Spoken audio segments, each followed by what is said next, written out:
Next up, we have Ayush Anturkar, a freshman here at Green Level, who will be sharing the eerie similarities between dictators and whether or not we can identify future dictators based on these traits alone. Let's give it up for Ayush.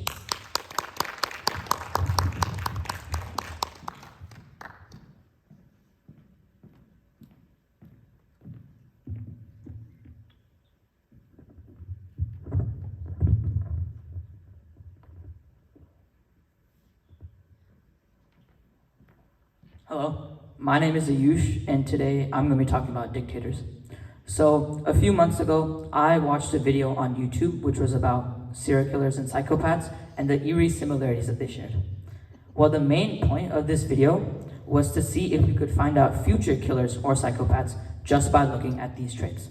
Well, that got me thinking. This year I took AP World, which was a pretty hard history class, but it got particularly hard near the end because that was a unit that we were talking about dictators. It was really hard for me to memorize all these dictators who had the same names, who looked the same, and ruled the same countries as well. But then I thought back to those videos that I used to watch, and I thought, hey, could these dictators have these similarities on purpose? And could we identify future dictators by looking at these similarities? Well, after doing some research, I found out that all dictators share three main personality traits.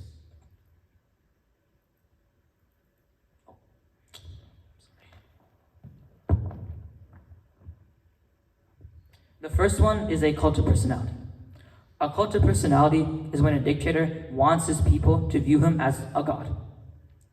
This is really essential to having a good dictatorship because it strikes fear in the eyes of the people. A key example of this is the Kim dynasty in North Korea. And many people always wonder, why do North Korean people don't stand up against the Kim dynasty? Why do they not say anything? Well, it's not because they're dumb. It's because the Kim dynasty has crafted such a successful cult of personality. For example, there are pictures of Kim Jong-un in every school, government building, and house.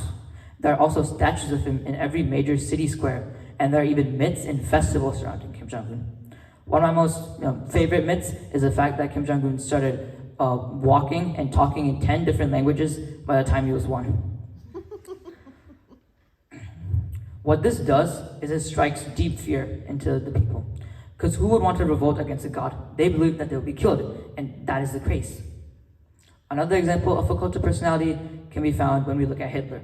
But his cult of personality was more based around his personality and his orator skills. The second similarity I found was that all dictators have excessive narcissism.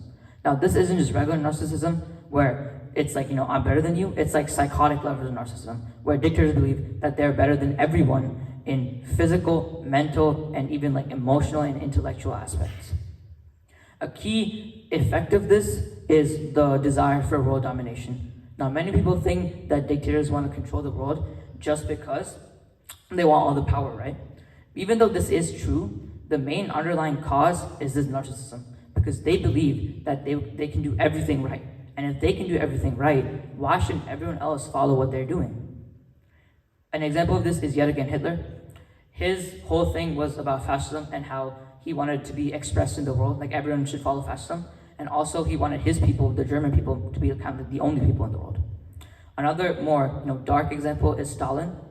During his speeches, everyone used to clap for like 10 minutes. And the first person who stopped clapping, he would send them to prison or he would just shoot them on the spot. The third similarity I found was that all dictators are driven by fear. Now, you may be wondering, how would a powerful dictator be scared of anything? Well, if you're in that position of power, there are a lot of things to be scared of. First, there are internal threats within your own government. For example, your government officials, everyone in your government wants to take that spot for themselves, and they would do anything to take it. Also, even the army would also like to have power, because if you do something that takes away power from them, they will also take a chance to overthrow you. There's also external threats from other governments. A key example of this is the CIA. They've overthrown a bunch of governments in the past for their own good. An example of the external threat can be found in Fidel Castro, the dictator of Cuba. He had around 100 assassination attempts on him by the CIA. If he was not driven by fear, he would have been dead by the first one. An example of the internal threats can be found in Stalin. Now, he was really paranoid of like everything. For example, if he got sick, he would kill the doctors after they treated him because he believed that they were the ones who poisoned him. He would also send political prisoners to prison camps and kill them. This kind of came to bite him back because when he suffered a stroke, first of all, the guards would not even open the doors to his room because they believed that if they disobeyed him, he would get them killed.